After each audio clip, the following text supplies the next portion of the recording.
Hello friends, இன்னைக்கு நம்ம சேனல்ல அருமையான ஒரு இறால் குழம்பு எப்படி பண்ணுறதுன்னு நம்ம பார்க்கலாமா?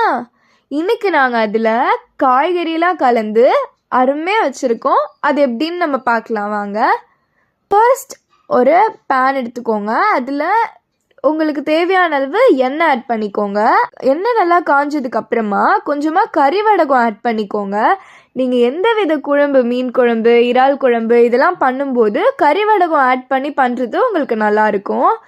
இப்போ நம்ம அது கூடவே ஒரு கட்டி அளவு பூண்டை உரிச்சிட்டு அதையும் ஆட் பண்ணிக்கலாம். அது கூடவே ஒரு 15 போல் சின்ன வெங்காயத்தை இந்த மாதிரி 1-2 அரிஞ்சிட்டு அதையும் ஆட் பண்ணிக்கலாம்.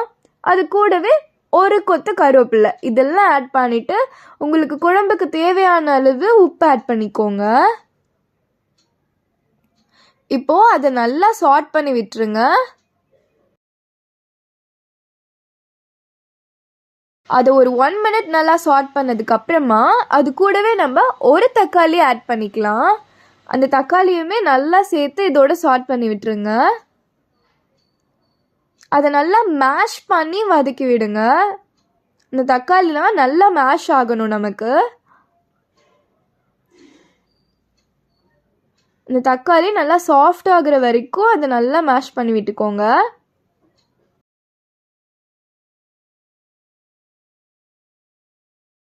ஒரு 3 நிமிஷம் ஆகுது. தக்காளிலாம் இந்த அளவு நல்லா சாஃப்ட் ஆகி வந்ததுக்கு அப்புறமா நம்ம அதுக்கு தேவையான மசாலா பொருள் ஆட் பண்ணிடலாம். ஸோ ஃபர்ஸ்ட் ஒரு 1/4 ஸ்பூன் அளவு மஞ்சத்தூள், அதுக்கப்புறம் ஒரு 2.5 ஸ்பூன் அளவு குழம்பு மிளகாத்தூள் ஆட் பண்ணியிருக்கோம். இந்த குழம்பு மிளகாத்தூள் என்னென்னா நாங்களே ரெடி பண்ணது. இது வந்துட்டு மிளகாயோட மல்லியும் சேர்த்து அரைச்சிட்டு ரெடி பண்ணது. உங்ககிட்ட இந்த குழம்பு மிளகாத்தூள் இல்லைன்னா நீங்கள் தனியாக மல்லித்தூளும் தனியாக இதுக்கு தேவையான அளவு மிளகாத்தூளும் ஆட் பண்ணிக்கோங்க. அதை ஒரு 2 வாட்டி அப்படியே அந்த மிக்ஸ் பண்ணி விட்டுட்டு அது கூடவே நம்ம பிளைன் சில்லி பவுடர், அதாவது காஷ்மீரி சில்லி பவுடர் நம்ம 1/2 ஸ்பூன் அளவு ஆட் பண்ணிக்கிறோம். இதெல்லாம் ஆட் பண்ணதுக்கு அப்புறமா அந்த மசாலாஸ் கரிஞ்சிடக்கூடாது, அதை நல்லா சாட் பண்ணிக்கோங்க. அது நல்லா சாட் பண்ணி விட்டதுக்கு அப்புறமா நாங்கள் இன்னைக்கு 2 கத்திரிக்காவை இந்த சைஸில் கட் பண்ணிட்டு எடுத்து வச்சுருக்கோம். அதையும் ஆட் பண்ணிக்கலாம். அதையும் ஆட் பண்ணிவிட்டு நல்லா சாட் பண்ணி விடுங்க. அந்த மசாலாஸ்லாம் நல்லா அந்த கத்திரிக்காயில் கோட் ஆகுற மாதிரி அதை நல்லா சாட் பண்ணி விட்டுக்கோங்க. அதை ஒரு 2 வாட்டி நல்லா கலந்து விட்டதுக்கு அப்புறமா நாங்கள் 10 நிமிஷம் முன்னாடியே குழம்புக்கு தேவையான அளவு புளியை வந்துட்டு தண்ணியில் ஊற வச்சு அதை எடுத்து வச்சுருக்கோம். அந்த புளி கரைச்சல் தண்ணியை நம்ம ஆட் பண்ணிக்கலாம். அதை ஆட் பண்ணி நல்லா மிக்ஸ் பண்ணி விடுங்க.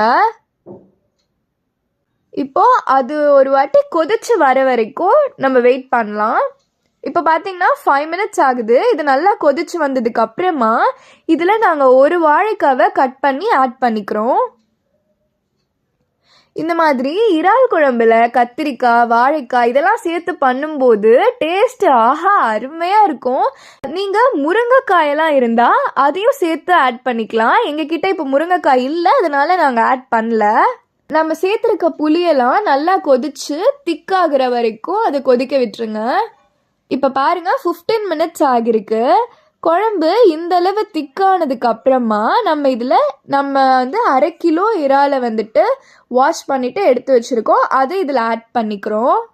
இறால் போட்டு ரொம்ப நேரம் கொதிக்க விடக்கூடாது, அதனால தான் நம்ம காய்கறியெல்லாம் சேர்த்ததுக்கு அப்புறமா லாஸ்ட்டாக ஆட் பண்ணுறோம். இப்போது நம்ம இறால் போட்டு ஒரு 10 நிமிஷம் கொதிக்க விட்டால் போதும். இப்போது அதை நல்லா மிக்ஸ் பண்ணிவிட்டு ஒரு 10 நிமிஷம் அப்படியே விட்டுருங்க. இப்போ ஒரு 10 மினிட்ஸ் கழித்து பார்க்கலாம். இப்போ பாருங்கள் 10 மினிட்ஸ் ஆகிடுச்சு. நம்மளோட இறால் குழம்பு அருமையாக ரெடியாகி வந்துருச்சு. இப்போ பாருங்கள் எவ்வளோ திக்காக இருக்குதுன்னு. இந்த பதம் நமக்கு கரெக்டாக இருக்கும். அவ்வளோதாங்க, நம்மளோட இறால் குழம்பு அருமையாக ரெடியாகி வந்துருச்சு. நீங்களும் இதே மாதிரி இறால் குழம்ப உங்கள் வீட்டில் செஞ்சு பார்த்துட்டு எப்படி இருக்குன்னு கமெண்ட் பண்ணுங்கள், லைக் பண்ணுங்கள், ஷேர் பண்ணுங்கள், சப்ஸ்கிரைப் பண்ணுங்க. வாங்க சாப்பிடலாம்.